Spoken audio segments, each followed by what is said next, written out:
Today's conversation is with Yoga Ayda. Ayda is a multi-talented woman. She's a healer, a shaman, a medium, but also teaches yoga, tantra, and naturopathy. She's based in Ibiza and also works in London, and her clients adore her. I always wanted to know more about healing and this amazing alternative therapy. When do you need to be healed? And how does it work? I had a list of questions long like my arm. On one of my trips to Ibiza, I got to meet her. She's got an amazing energy and an incredible personality. We spoke about her approach to healing. Hello, Ayda, and thanks for joining me on the podcast. You're a multi-passionate entrepreneur which created her career based on passion and purpose. And amongst all the things you do, what's your favorite? Good question. No one asked me that, and I never ask myself. I think it changes. It changes how fit I am, how prepared I am, how relaxed, or what happened in my private life. So all of it is really my absolute passion, and all of it I would love to learn more and to go deeper into it. As I shared it once before, I'm a student in all of this. But basically, to give you an answer, my favorite is definitely therapy, the solution-focused therapy, which is just massive. How the techniques, how quickly you help people who have been in years, 5, 10, 20 years of classic psychotherapy, coaching, maybe even taking already some hormones or antidepressant, and how quickly you help them to give them real, authentic, easy tools in life. That impresses me a lot. And then more the spiritual level, the shamanic work is definitely something I'm hooked. Doesn't matter what a manager you have in front of you or housewife, how much they resonate with the shamanic sessions. So shamanic session and therapy. My first question is about shamanism and the fact that, people are a little bit skeptical about it. And I was too, if I'm honest, but I've looked into it more and it does help people to heal. So how would you help change this perception and explain that it can heal people and help them with some of their issues? I think it's a justified question because there is a lot of information out there and somehow there isn't. I believe action speaks louder than words. And very often if people say, yeah, well, but if I book you, or when people send me a request, so what is it exactly?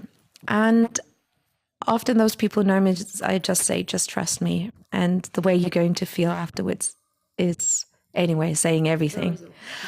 But I think there is a little bit of need to declare their different ways and different shamanic approaches. I think the classic ones in our Western society becomes now a shaman who brings you into a ceremonial environment and gives you some spiritual medicine, so-called, like ayahuasca, jima, peyote.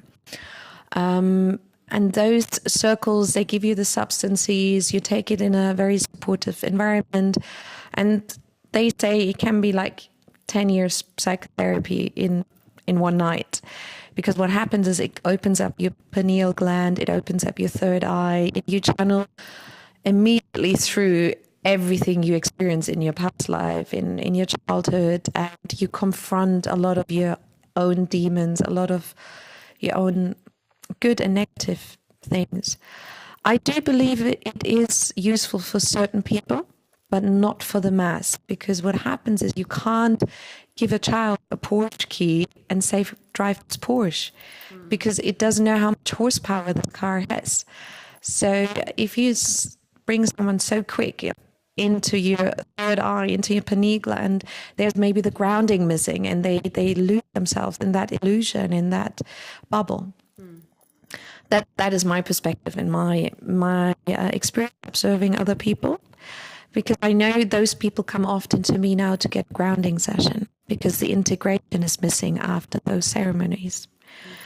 The second approach is a shaman is a medicine man, or a shay woman is basically translated a medicine woman. So they have a lot of knowledge about herbs back in the ancient time, a lot about healing. They know by looking into your eyes, by touching your pulse, by just simply sitting around you, if you're even possessed by any energy, or if you didn't digest any trauma, and they digest you certain rituals, which can be sometimes very simple, saging, or having a swim, or call the person you had a fallout with. Just talking is like, it's like the boss of a tribe when you go to and you need counseling. And then the third approach, which I'm doing as well, so I'm more the second and the third shay woman, I would say.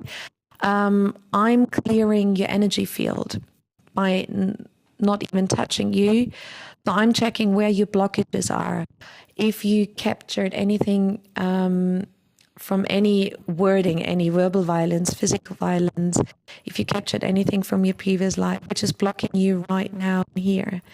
And with saging, with drumming, with chanting, and with channeling, I'm getting this energy out of yours, or I'm helping you to heal yourself and bring yourself back to you, basically. When people always say, oh, thank you, Ayda, for healing me. I said, I didn't heal you. What I did is I just opened the windows, cleaned the windows for you, and you decided what you put into that room, and what you're doing in that room, and what you're doing in that new space. I mean, if I would say what is the most common review and endorsement I get from my clients is the word, I never had something like this before. It's like massage, a hug, a cry, a good cry. I feel like I'm coming out of after doctor's treatment. So it's a combination. They feel grounded. They feel like, okay, I can rock this, even though I go through a divorce and I get threatened by my partner, or I'm afraid of losing my money, my house. Somehow they feel like, okay, the problem is still there. I can fight it. I'm empowered now. It sounds like you're teaching them resilience as well, in a way. Is that right?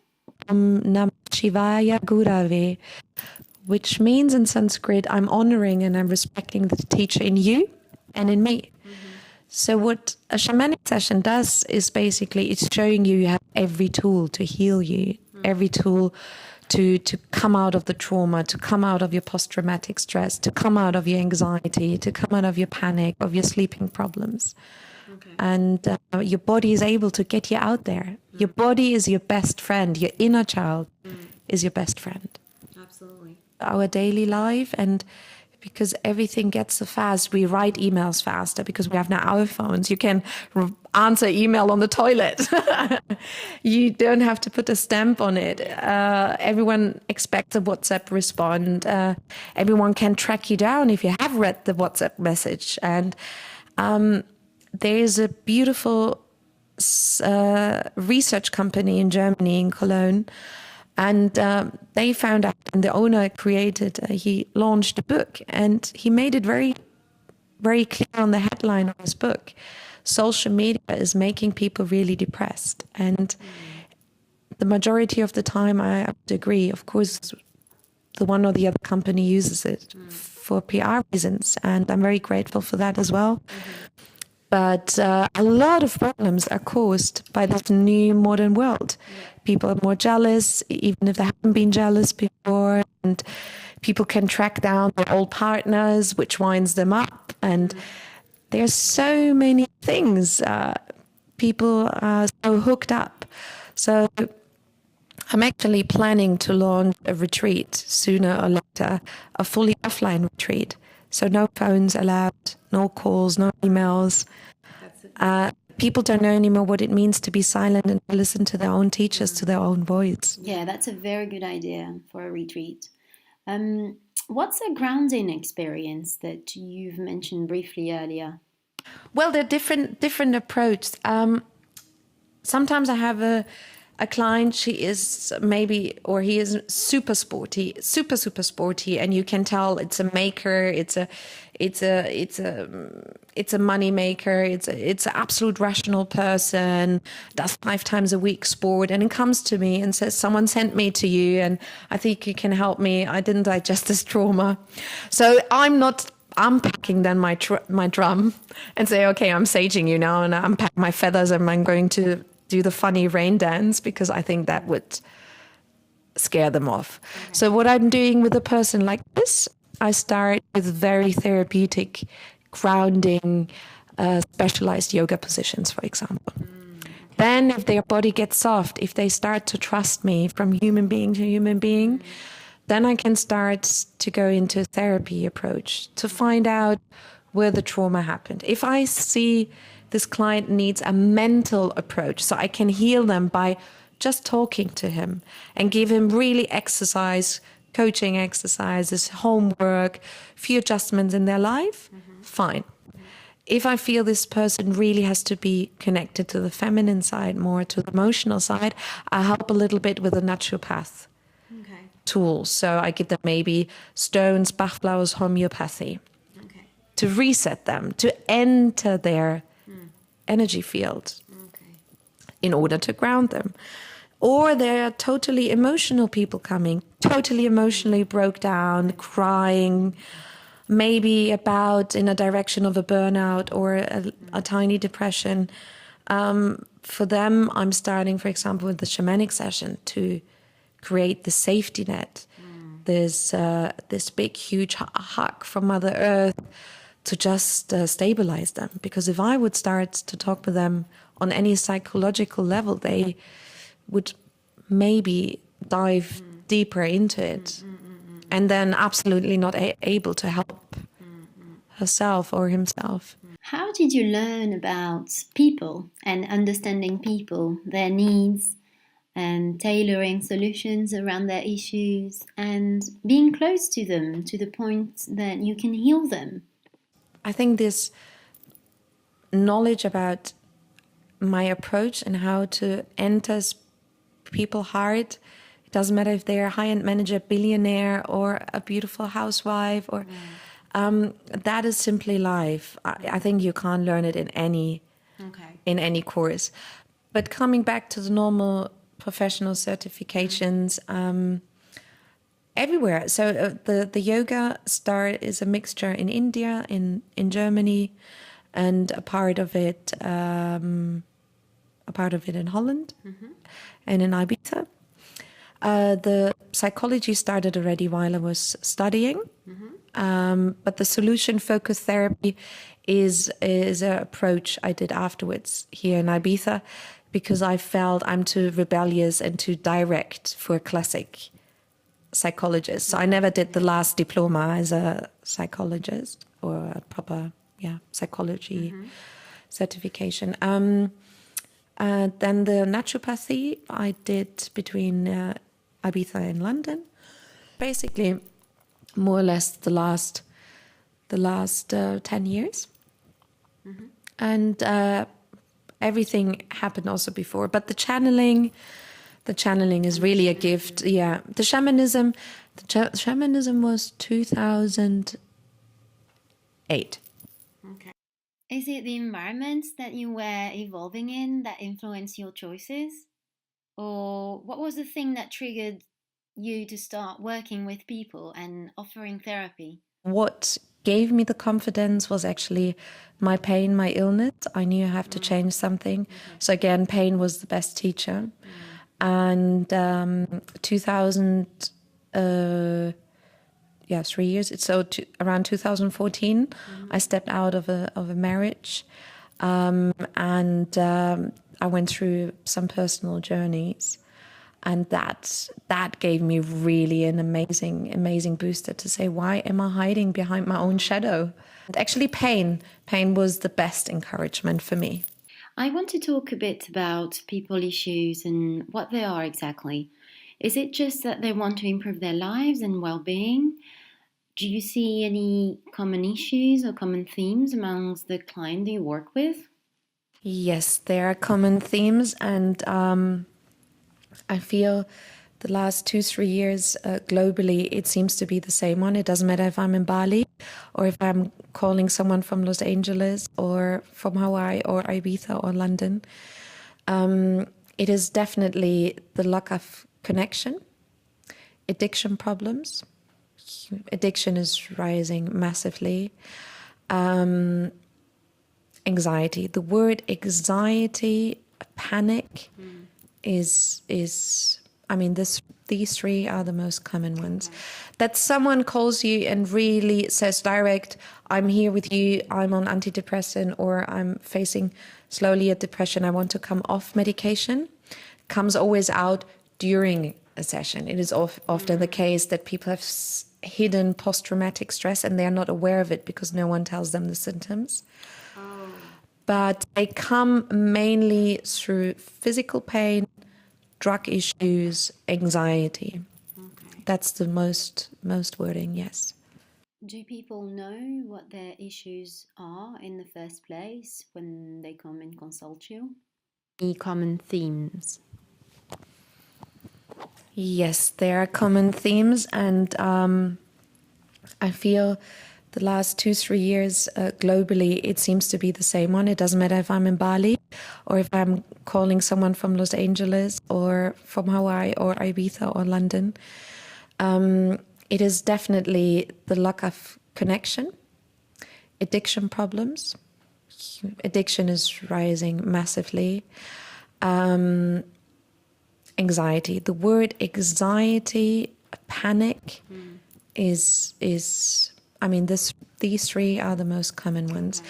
That someone calls you and really says direct, I'm here with you, I'm on antidepressant, or I'm facing slowly a depression, I want to come off medication, comes always out during a session. It is often the case that people have hidden post-traumatic stress and they are not aware of it because no one tells them the symptoms.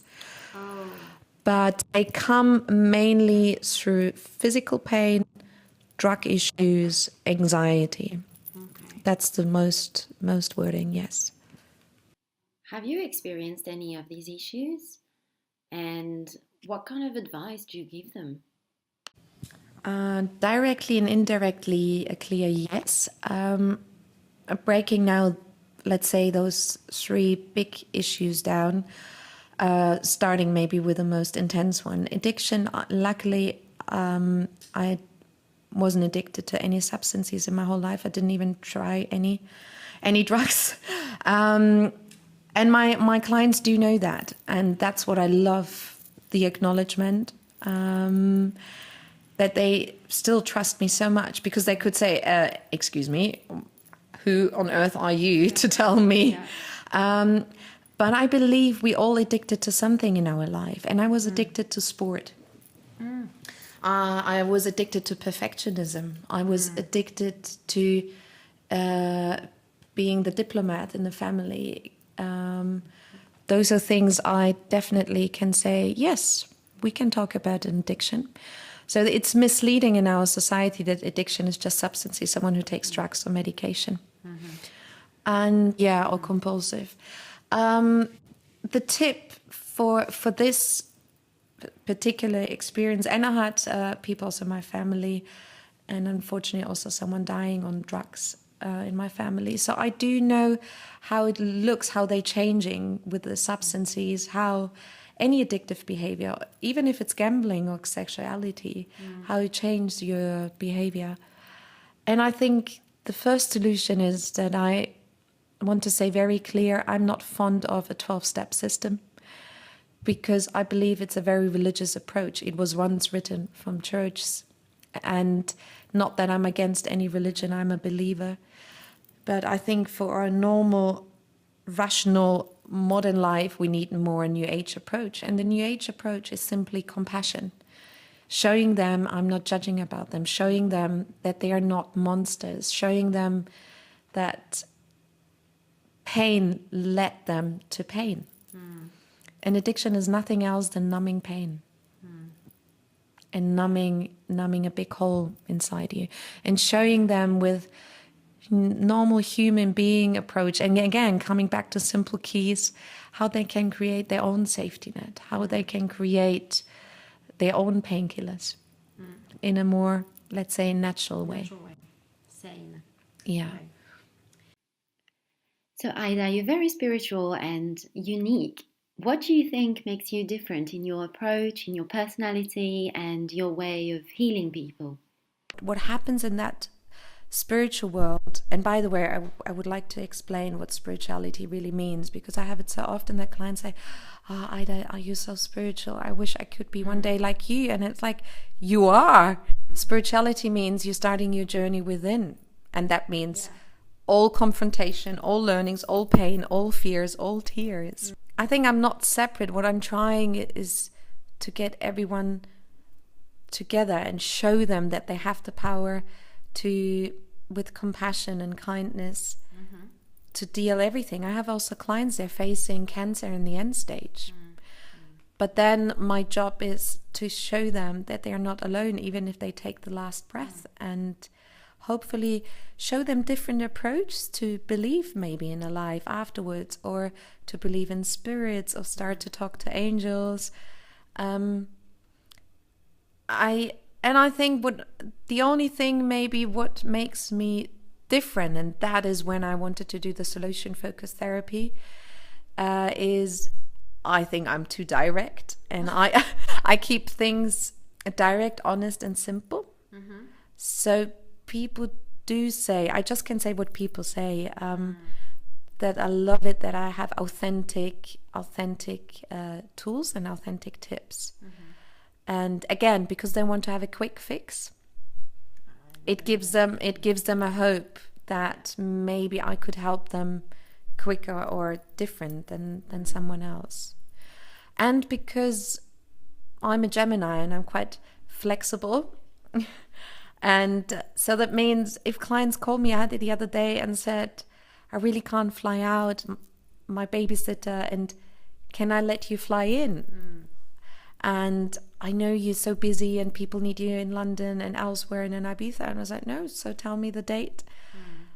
And she was totally impressed that I just flew over for her. And it didn't cost her a ridiculous amount of money. Of course, I needed a hotel or something. So I think what is also different is I can be everywhere where you want me to be. You're available. Yes. Because I know when you're in a dark moment, and I know if I wish now I would have had a friend or therapist like the person I am right now in very dark moments in my life. And I know how instantly you want someone to lift you. Thanks, Ayda, for your time and for telling us about how we can be supported through difficult times and how we can heal, and that there is always a solution. I really enjoyed this interview. What amazed me right now, and amazes me in general with interviews, is how much effort someone takes. And what amazes me is how people try to tune into my being and my character. And I really loved those questions, and I think they're going to help a lot of people. For more information on lovely Ayda and her healing sessions or therapy retreats, go visit her website at yogaayda.com. Now, I hope you've liked this episode. Thanks so much for listening. I look forward to reconnect next week with you and a new guest. Have a great week.